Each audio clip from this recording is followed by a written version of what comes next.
Hey everyone, Jeff here, also known as the Revit Kid. A couple weeks ago, I posted a video that showed how to import Google Maps into Autodesk Revit. If you haven't checked it out, be sure to check it out.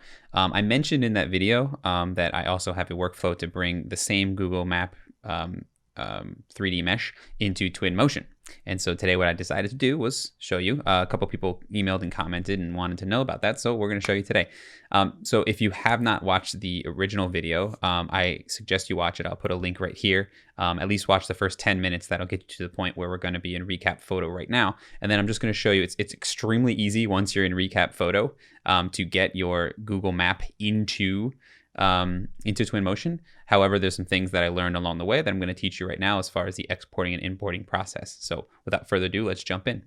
So hopefully you went back and you watched that video if you haven't watched it yet, of how to get to this point. But just as a reference for everyone here, this is the Google Map that we have ripped, basically made a 3D mesh out of in recap photo. And so the processing's been done, and this is essentially it. And it's been scaled. I think I mentioned in the last video how to scale it. And so it's ready to go. So in the previous video, getting it into Revit, I simply exported as a point cloud or an RCS file. To get it into Twinmotion, just so you get a sense of what that looks like once it's there, I'll zoom out a little here. Here's actually the exported mesh in Twinmotion, which looks pretty awesome. We're actually just going to use an FBX. So pretty simple, pretty straightforward. There's just a couple settings that I want you to know about the FBX. So how do you do it? Once you have your mesh, we go over to export, and you'll notice there's a couple options for export. There's export model right here, and there's a few options. So if you go to quick export, if you pull down, you see you do have FBX in here. However, I would suggest you go to advanced and select FBX in advanced for one reason and one reason only. That is to make sure it does not rebake the textures. This is going to create a larger file by not rebaking the textures, but you will get a higher quality looking image in Twinmotion. There's something that happens in the rebake where I just don't like the output in Twinmotion. So we're going to go to advanced. We're going to select FBX. We're going to turn off rebake, and we're going to set original. So now it's doing an original size texture. It's not rebaking them to any sort of resolution that we desire. And then that's pretty much it. So now you can see it's the size I would leave as is. Don't change the size because we're doing original. Then you click export. Save that export somewhere. I'm going to click save. And we've had, now we're exporting.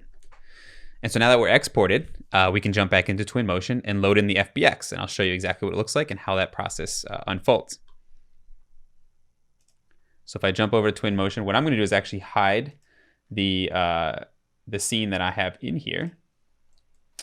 And you'll notice these are actually all my Revit and context images, which I can show you exactly what that looks like in a second. But I'm going to bring in that texture right now, or that FBX. So I'm going to click import in Twinmotion. I'm going to go find the file.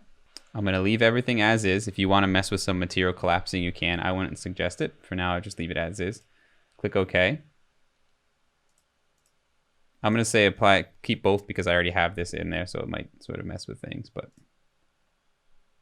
I'm going to click open. And there you have it. As you can see, if I click here, I'll hide everything except for that. I'll move it out of the way a little bit so you can see. There's my existing. So if I zoom in, this is it. This is that scan. Export as an FBX with textures. Pretty cool. Obviously, when you get a little up close, it's not the most attractive thing you've ever seen.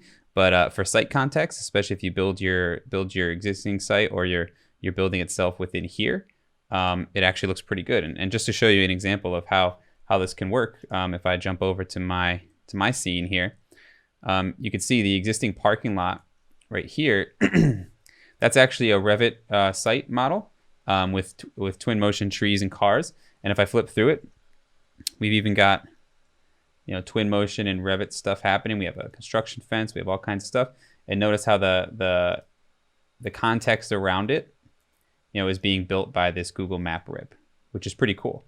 And it does a really good job at starting to fool your mind between what's real, what's not, and what is from the rip, what is not from the rip, and all that good stuff. So pretty easy, pretty simple, right? So once you go through the process of recording and exporting and all that stuff from the first video for the first 10 minutes, make sure you do that. Once you get there and you have it in recap photo, bring it into Twinmotion is super simple. Export as an FBX, turn off rebake, put it to original, and then import your file.